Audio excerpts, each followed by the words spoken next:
Je vous assure, je ne fais jamais ça avec le projet de mes clients. Salut, je suis Anne, je suis illustratrice et aussi co-réalisatrice du documentaire Behind the Film. Vous devriez peut-être penser que, avec ce background, l'identité visuelle de ce projet devrait être impeccable dès le début. Behind the Film est un documentaire sur la transition de la vie salariée à celle de freelance créatif sous forme de 6 épisodes de 10 minutes chacun. Mais avec tout ce qu'il y avait à gérer, équipe, scénario, tournage, administratif, logistique, la charte graphique n'était absolument pas ma priorité. C'était donc pour cette raison que le titre du film a toujours été écrit dans une police basique.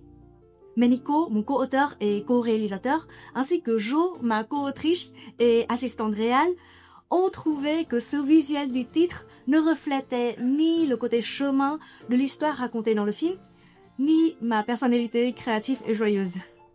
Alors, ils m'ont suggéré de créer un vrai titre de film. En plus, Behind the Dream, moi, je m'attends à des... Je sais pas comment appeler ça, des... C'est quoi? Des courbes. Ouais, c'est quelque chose de plus... Faut un peu plus rond, quoi. Ah, il faut pas que ce soit trop compliqué non plus. Hein. Ouais. Faut le simplifier au maximum. Ok. Quelque Moi, je veux chose un truc de... un peu plus cute, quoi. Un peu moins sérieux. Cute. Un truc reconnaissable aussi, quoi.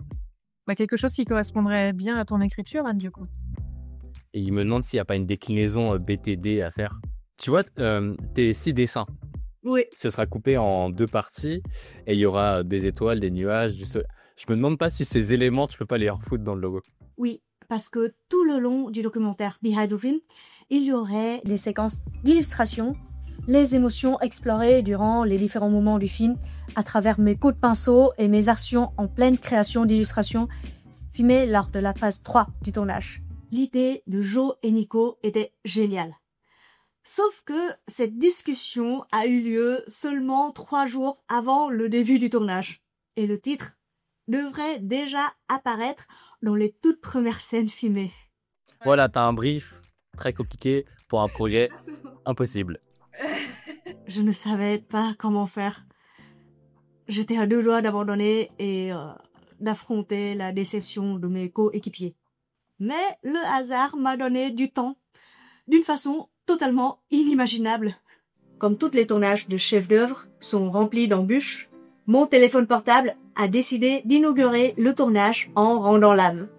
Donc, mon aventure de co-réalisatrice a commencé par une traversée de la France sans téléphone. Alors, un jour avant le tournage, vu qu'il était impossible de gérer l'administratif ou la logistique ou la communication, je me suis retrouvée à faire des esquisses dans le train Lorient-Dijon. Et c'est comme ça que, dès notre toute première rencontre dans la vraie vie, Jo et Nico ont pu valider des options du titre à déployer.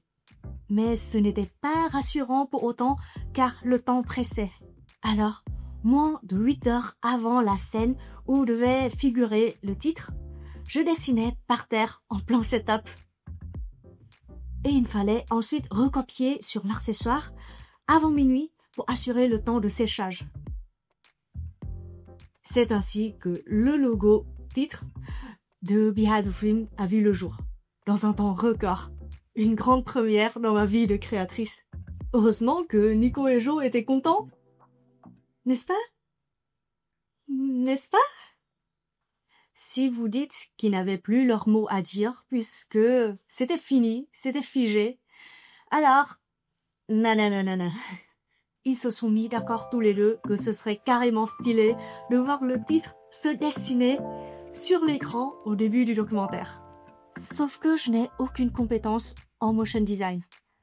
0 temps pour apprendre et pas de budget pour déléguer. Alors, je vais vous dévoiler ma technique de nul. J'ai juste enregistré mon écran pendant que je dessinais le titre sur Photoshop. J'avais trop peur que ça dénote par rapport aux images super professionnelles faites par Nico.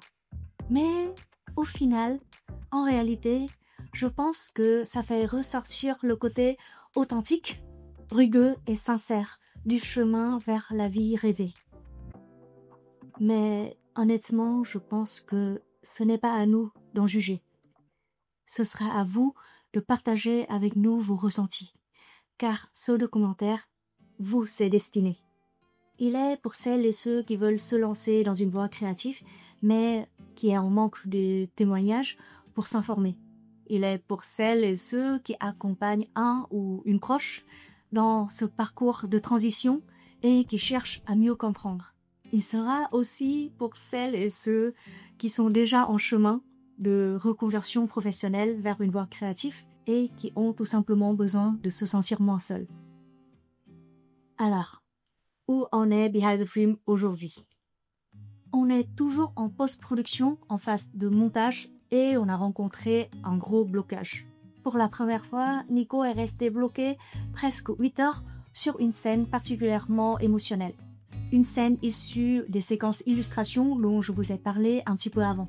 Nico pensait que c'était la musique qui ne collait pas. Heureusement que Emilia, notre directrice musicale, a intervenu.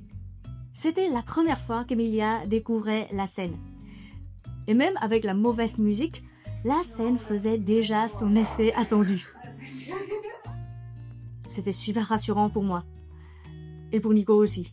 Et en voyant l'émotion que devait dégager la scène, Emilia a pu trouver très rapidement une nouvelle bande-son pour remplacer dans la scène. On a vraiment hâte de vous montrer tout ça. Mais bon, je pense que ce serait sûrement pas la semaine prochaine ni la semaine après. Certains parmi vous m'ont posé la question pourquoi la phase montage prend autant de temps.